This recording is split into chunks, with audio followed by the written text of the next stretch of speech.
అధికారిక వ్యవస్థను పోలి ఉండే నకిలీ సెటప్ ఉపయోగించి అక్రమంగా ఆధార్ నమోదు అప్డేట్లు చేసినట్లు ఆరోపణలున్నాయి. ఈ కేసుపై పోలీసులు దర్యాప్తు కొనసాగిస్తున్నారు. UIDAI కేంద్ర ఆధార్ డేటాబేస్ హ్యాక్ అయిందని ఇప్పటివరకు ఎలాంటి ఆధారాలు లేవు. రాజస్థాన్ కు చెందిన ఓ సాధారణ చెప్పుల కార్మికుడి పాన్ కార్డు వివరాలను దుండగులు దుర్వినియోగం చేసి అతని పేరుతో నకిలీ కంపెనీని నమోదు చేసినట్లు ఆరోపణలున్నాయి. ఆ కంపెనీపై భారీ GST బకాయిలు ఉండటంతో బాధితుడికి 6.78 కోట్ల GST నోటీసులు వచ్చింది. ఈ ఘటనపై అధికారులు దర్యాప్తు చేస్తున్నారు. ఈ కేసు వ్యక్తిగత పత్రాలు దుర్వినియోగం వల్ల జరిగే గుర్తింపు మోసాలపై ఆందోళన కలిగిస్తుంది. CBDT కొత్తగా ఇన్కమ్ ట్యాక్స్ ఫైలింగ్ పోర్టల్లోని యాన్యువల్ ఇన్ఫర్మేషన్ స్టేట్మెంట్ లో పన్ను చెల్లింపుదారుల విదేశీ ఆస్తులు మరియు విదేశీ ఆర్థిక ఖాతాలకు సంబంధించిన వివరాలను చూపించే సౌకర్యాన్ని ప్రారంభించింది. ఈ సమాచారం ఇతర దేశాలతో జరిగే అంతర్జాతీయ సమాచార మార్పిడి ద్వారా అందుతుంది. దీని ఉద్దేశం పన్ను పారదర్శకతను పెంచడం, విదేశీ ఆస్తులను సరిగ్గా ప్రకటించేలా చేయడం మరియు పన్ను ఎగువేతను తగ్గించడం. కేంద్ర ప్రభుత్వం మరియు రిజర్వ్ బ్యాంక్ ఆఫ్ ఇండియా అనుమతి లేని డిజిటల్ లోన్ యాప్లపై చర్యలను మరింత కఠినతరం చేస్తున్నాయి. అక్రమ రుణ యాప్లను గుర్తించి తొలగించడం, ప్రజలను మోసాల నుంచి రక్షించడం, అలాగే RBI నియంత్రణలో ఉన్న రుణ యాప్లను మాత్రమే ఉపయోగించాలని ప్రజలకు సూచిస్తున్నాయి. ఈ చర్యల ఉద్దేశం ఆర్థిక మోసాలు, అధిక వడ్డీ వసూళ్లు, వేధింపులు మరియు వ్యక్తిగత డేటా దుర్వినియోగాన్ని అరికట్టడం. జూలై నెలలో విదేశీ పోర్ట్ఫోలియో పెట్టుబడిదారులు భారత ఈక్విటీ మార్కెట్లో 22 నెలల గరిష్ట స్థాయిలో పెట్టుబడి పెట్టారు. ఆకర్షణీయమైన మార్కెట్ విలువలు, మెరుగైన కంపెనీల ఆర్థిక ఫలితాలు, సానుకూల పెట్టుబడి వాతావరణం ఇందుకు ప్రధాన కారణాలు. అదే సమయంలో భారత ప్రభుత్వ బాండ్లలో FPI పెట్టుబడుల వేగం కొంత తగ్గింది. ఎందుకంటే బాండ్ యాడ్ల ఆకర్షణ తగ్గడం మరియు గ్లోబల్ ఇండెక్స్ లో చేరికపై అనిశ్చితి కొనసాగుతుంది.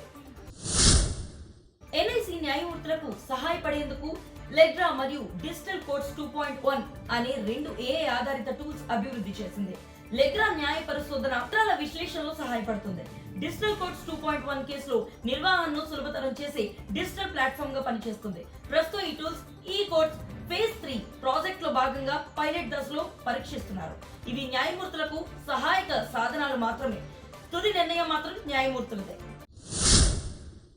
EPFO కొత్త సేవను ప్రారంభిస్తూ PF ఉపసంహరణ క్లెయిమ్లను 24 గంటలు లేదా 48 గంటలు, చాలా సందర్భాల్లో అదే రోజుని పరిష్కరించే లక్ష్యాన్ని ప్రకటించింది. ప్రస్తుతం సుమారు 90% క్లెయిమ్లు ఆటో సెటిల్ అవుతున్నాయని EPFO తెలిపింది. అలాగే త్వరలో భీమ్ UPI ద్వారా PF మొత్తాన్ని నేరుగా బ్యాంకు ఖాతాలో జమ చేసే సౌకర్యం కూడా అందుబాటులోకి రానుంది. ఈ మార్పులతో సభ్యులకు PF డబ్బు మరింత వేగంగా అందే అవకాశం ఉంటుంది. భారతీయ రైల్వేలు తత్కాల్ టికెట్ బుకింగ్ నిబంధనల్లో మార్పులు చేశాయి. తత్కాల్ టికెట్ బుక్ చేయాలంటే IRCTC ఖాతాకు ఆధార్ ధృవీకరణ తప్పనిసరి. అలాగే ప్రతి తత్కాల్ బుకింగ్ సమయంలో ఆధార్ కు అనుసంధానమైన మొబైల్ కు వచ్చే OTP ద్వారా ధృవీకరణ చేయాలి. అదనంగా తత్కాల్ బుకింగ్ ప్రారంభమైన మొదటి 30 నిమిషాల పాటు అధికారిక ఏజెంట్లు టికెట్లు బుక్ చేయడానికి అనుమతి ఉండదు.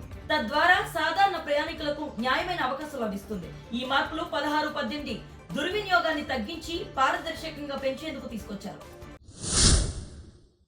తెలంగాణ హైకోర్టు ఓ పన్ను చెల్లింపుదారులకు ఆదాయపు పన్ను చట్టం సెక్షన్ 54F మినహాయింపు ఇవ్వాలని తీర్పు ఇచ్చింది.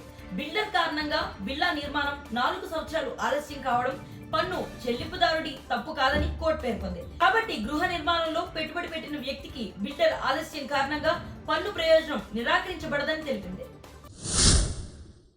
కేంద్ర ప్రభుత్వం దిశ 2.0 పథకాన్ని ప్రారంభించింది. దీని లక్ష్యం దేశవ్యాప్తంగా ప్రజలకు ఉచిత న్యాయ సహాయం, చట్టపరమైన సలహాలు మరియు న్యాయ అవగాహన అందించడం. ఈ పథకం ద్వారా టెలిలా, న్యాయ బంధు వంటి సేవలను మరింత విస్తరించి ప్రతి ఒక్కరికి సులభంగా న్యాయ సేవలను అందుబాటులోకి తీసుకురావాలని ప్రభుత్వం లక్ష్యంగా పెట్టుకుంది.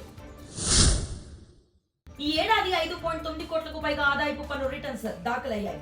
F&O ట్రేడర్లు తమ ట్రేడింగ్ ఆదాయం, టర్నోవర్ వివరాలను ITR ఫామ్ లో తప్పనిసరిగా వెల్లడించాలి. ఈ మార్పు పన్ను పారదర్శకత పెంచడం మరియు సరైన ఆదాయ వివరాలను నమోదు కోసం తీసుకొచ్చారు. పర్యాటన రంగం అభివృద్ధికి GST రాయితీలు మరింత పెంచాలని SOTC ట్రావెల్ సంస్థ కోరింది. పన్నులు తగ్గితే ప్రయాణ ఖర్చులు తగ్గి దేశీయ మరియు విదేశీ పర్యాటకుల సంఖ్య పెరుగుతుందని తెలిపింది. దీని ద్వారా టూరిజం రంగం వృద్ధి, ఉపాధి అవకాశాలు మెరుగుపడతాయని పేర్కొంది. తెలంగాణ రాష్ట్రం జూలై నెలలో రికార్డు స్థాయిలో వాణిజ్య పన్నుల ఆదాయం 7,865 కోట్లకు సాధించింది. ఇది ఇప్పటి వరకు ఒకే నెలలో నమోదైన అత్యధిక వసూలుగా అధికారులు తెలిపారు. పన్ను చెల్లింపులు పెరుగుదల, మెరుగైన పన్ను వసూలు పర్యవేక్షణ వల్ల ఈ వృద్ధి సాధ్యమైందని పేర్కొన్నారు.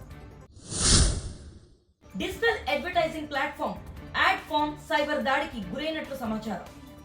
హ్యాకర్లు ప్రకటనల కోసం ఉపయోగించే స్క్రిప్ట్ లో హానికరమైన కోడ్ చూపించి వినియోగదారుల క్రిప్టో లావాదేవీలను ప్రభావం చేసే ప్రయత్నం చేసినట్లు నివేదికలు చెబుతున్నాయి.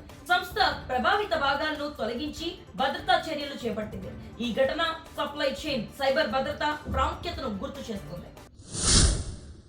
ఆదాయపు పన్ను శాఖ పేరుతో నకిలీ వాట్సాప్ నోటీసుల ద్వారా సైబర్ మోసాలు జరుగుతున్నాయి. మోసగాళ్లు నకిలీ పన్ను నోటీసులు పంపి బ్యాంకు వివరాలు, ఓటీపీలు, వ్యక్తిగత సమాచారాన్ని దొంగిలించే ప్రయత్నం చేస్తున్నారు.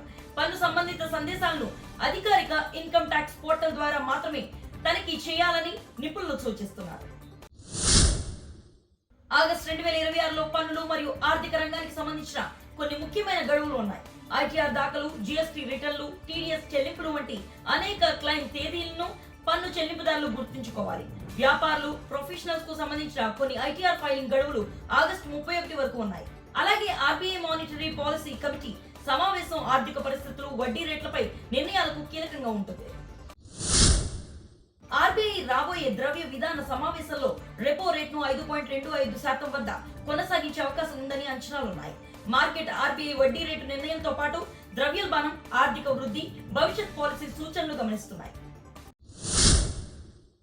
సిబిడిటి క్రిప్టో ఆస్తులపై కొత్త రిపోర్టింగ్ నిబంధనల మార్గదర్శకాలను విడుదల చేసింది. 2026 జూలై నుంచి క్రిప్టో అసెట్ సర్వీస్ ప్రొవైడర్స్ వినియోగదారుల క్రిప్టో లావాదేవీల వివరాలను ఆదాయపు పన్ను శాఖకు రిపోర్ట్ చేయాల్సి ఉంటుంది.